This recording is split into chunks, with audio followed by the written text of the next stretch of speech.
राष्ट्रिय परीक्षा बोर्ड प्रशासन सहायक प्रथम पत्रका लागि सोधिने प्रश्नोत्तरको साथमा उपस्थित भइसकेको छु। अब सुरुवात गरौँ।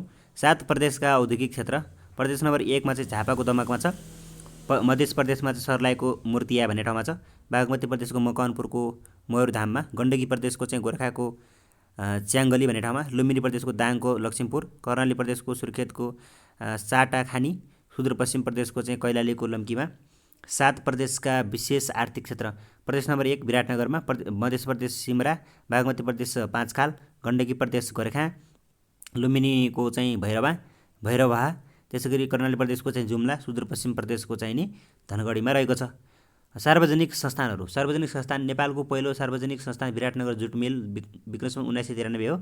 त्यसै गरी प्रथम पञ्चवर्षीय योजना विक्रम 2013 हो। विक्रम 2018 को अवधिलाई मानिन्छ।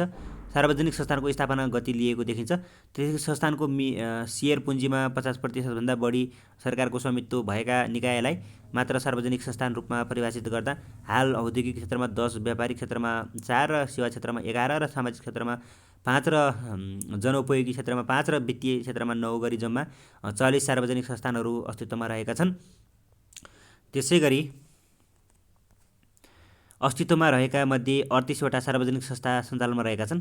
आर्थिक वर्ष 2077-78 मा 24वटा संस्थानहरू नाफामा र 18वटा चाहिँ घाटामा रहेका छन्। त्यसै गरी 6वटा सार्वजनिक संस्थान सञ्चालनमा नरहेको कुराहरू उल्लेख गरिएको छ। सञ्चालनमा नरहेका सार्वजनिक संस्थानहरू जनकपुर चुरट कारखाना लिमिटेड हो एउटा, अनि 2 मा चाहिँ बुटोल धागो कारखाना लिमिटेड हो, 3 मा चाहिँ नेपाल इन्जिनियरिङ कन्सल्टेन्सी सेवा केन्द्र लिमिटेड हो, 4 मा चाहिँ national construction company Nepal limited हो, त्यसै गरी 5 मा नेपाल ओरिएन्टेड म्याग्नेसाइड हो, 6 मा चाहिँ नेपाल मेटल कम्पनी लिमिटेड स्थापना भएदेखि हालसम्म सञ्चालनमा आएको छैन यो। त्यसै गरी नेपालमा सार्वजनिक संस्थानहरू। 1 औद्योगिकरण क्षेत्रमा सार्वजनिक संस्थानहरू 10वटा छन्। 1 दुग्ध विकास संस्थान, 2 जडीबुटी उत्पादन तथा प्रशोधन कम्पनी लिमिटेड, 3 मा हेटौडा सिमेन्ट उद्योग लिमिटेड, 4 उदयपुर सिमेन्ट उद्योग लिमिटेड, 5 नेपाल औषधि लिमिटेड, 6 जनकपुर चुरट कारखाना, 7 नेपाल आइरिएन्ड म्याग्नेसाइट प्राली, 8 बुटोल धागो कारखाना, 9 नेपाल मेडल कम्पनी लिमिटेड, 10 मा छ धवादी फलाम कारखाना।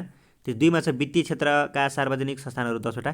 1 राष्ट्रिय वाणिज्य बैंक, 2 कृषि विकास बैंक, 3 राष्ट्रिय बीमा संस्थान, 4 Rastriya Beema company limited, 5 Nepal stock exchange limited, 6 Nagarik लगानी कोष, 7 निष्पक्ष निक्षेप तथा कर्जा सुरक्षण कोष, 8 Nepal bank limited, 9 hydroelectric invest and development company limited, 3 मा व्यापारिक क्षेत्रका सार्वजनिक संस्थानहरू 4 1 कृषि सामग्री कम्पनी, 2 नेपाल वन निगम लिमिटेड, 3 खाद्य व्यवस्थापन तथा व्यापार कम्पनी लिमिटेड, 4 नेपाल आयल निगम लिमिटेड। 4 मा छन् सामाजिक क्षेत्रका सार्वजनिक संस्थानहरू 5वटा छन्।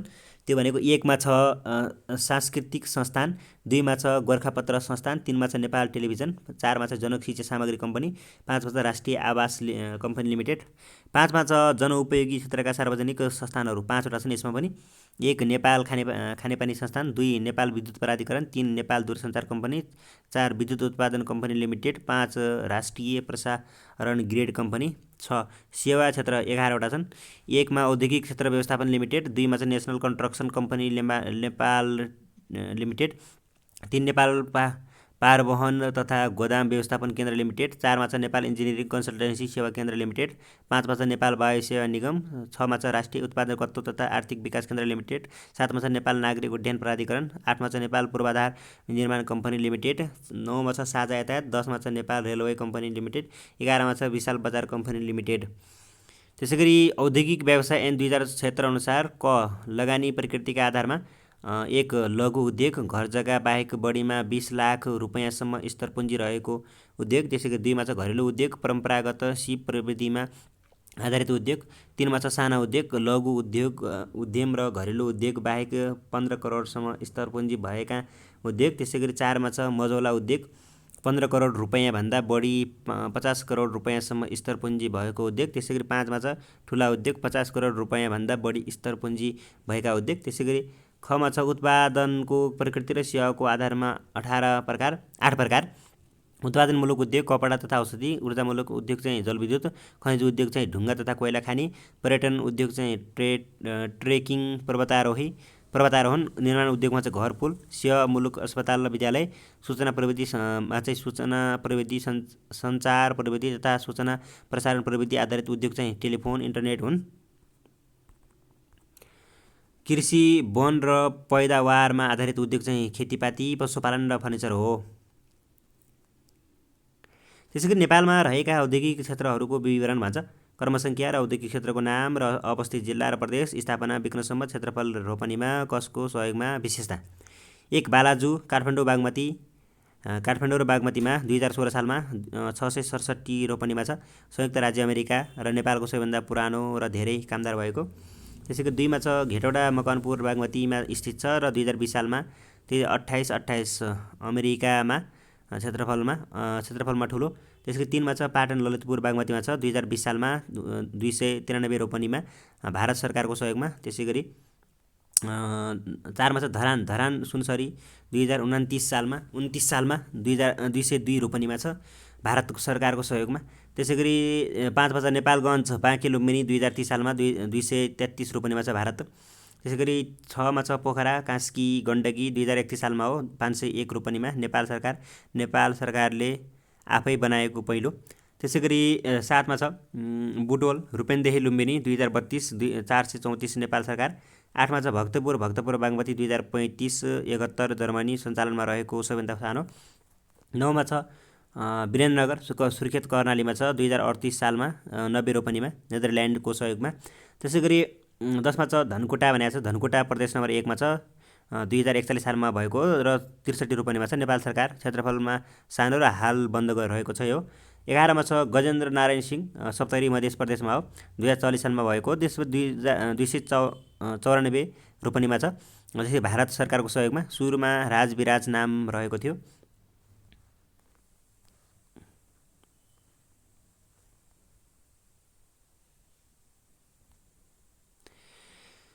त्यसैगरी व्यापार सम्बन्धमा अब वस्तु तथा सेवाको विनिमयलाई व्यापार भनिन्छ।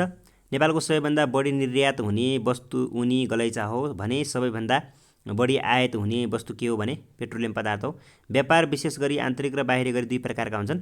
नेपालको मुख्य व्यापार भारतसँग हुन्छ। नेपालको करिब WTO को सदस्य बनेको 2004 अप्रिल 23 गते 147औं राष्ट्रका रूपमा रहेको थियो। नेपालको कुन कुन ठाउँमा सुक्खा बन्दरगाह छन् भनेको वीरगञ्ज, विराटनगर, भैरवा र काँकडभिट्टा हुन्। त्यसैगरी व्यापार क्षेत्रमा CIP ले के जनाउँछ भन्दाखेरि कमर्सियल इम्पोर्टेन्ट पर्सन भन्छ, कमर्सियली। त्यसपछि नेपालले महावाणिज्य दूतावास कति मुलुकमा खोलेको छ? यो 4वटा, चीन, भारत, अमेरिका र साउदी अरब। त्यसैगरी WTO को ब्लू बक्स भन्नाले के बुझिन्छ? ब्लू बक्स भन्नाले के बुझिन्छ भन्दाखेरि कृषि क्षेत्रमा दिइने अनुदान। ब्लू चिप्स केसँग सम्बन्धित छ? शेयर बजारसँग सम्बन्धित कुराहरू हो। त्यसैगरी विक्रम सम्वत 2071 मङ्सिर 2 गतेबाट भैरवा विशेष आर्थिक सञ्चालन गरिएको छ। नेपालले हालसम्म कति मुलुकसँग विपा सम्झौता गरेको छ?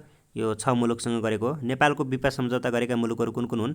फ्रान्स, जर्मनी, बेलायत, मौरिसस, फिनल्यान्ड र भारत हुन्। त्यसैगरी नेपालमा भारतसँग विपा सम्झौता कहिले भएको हो?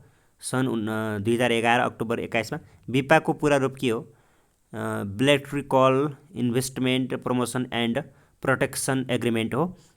त्यसै भारतसँग भएको विपा सम्झौता नेपालको तर्फबाट हस्ताक्षर गर्ने व्यक्ति तत्कालीन उद्योग मन्त्री अनिल कुमार झा हुन् भने भारतको तर्फबाट हस्ताक्षर गर्ने व्यक्ति को हुन् भन्दाखेरि तत्कालीन भारतीय वित्त मन्त्री प्रणब मुखर्जी हुन्। नेपाल भारत विपा सम्झौतामा कति बुँदामा रहेका थिए? 16 बुँदामा रहेका थिए। नेपाल भारत विपा सम्झौता कति वर्षका लागि गरिएको थियो? 10 वर्षका लागि गरिएको थियो।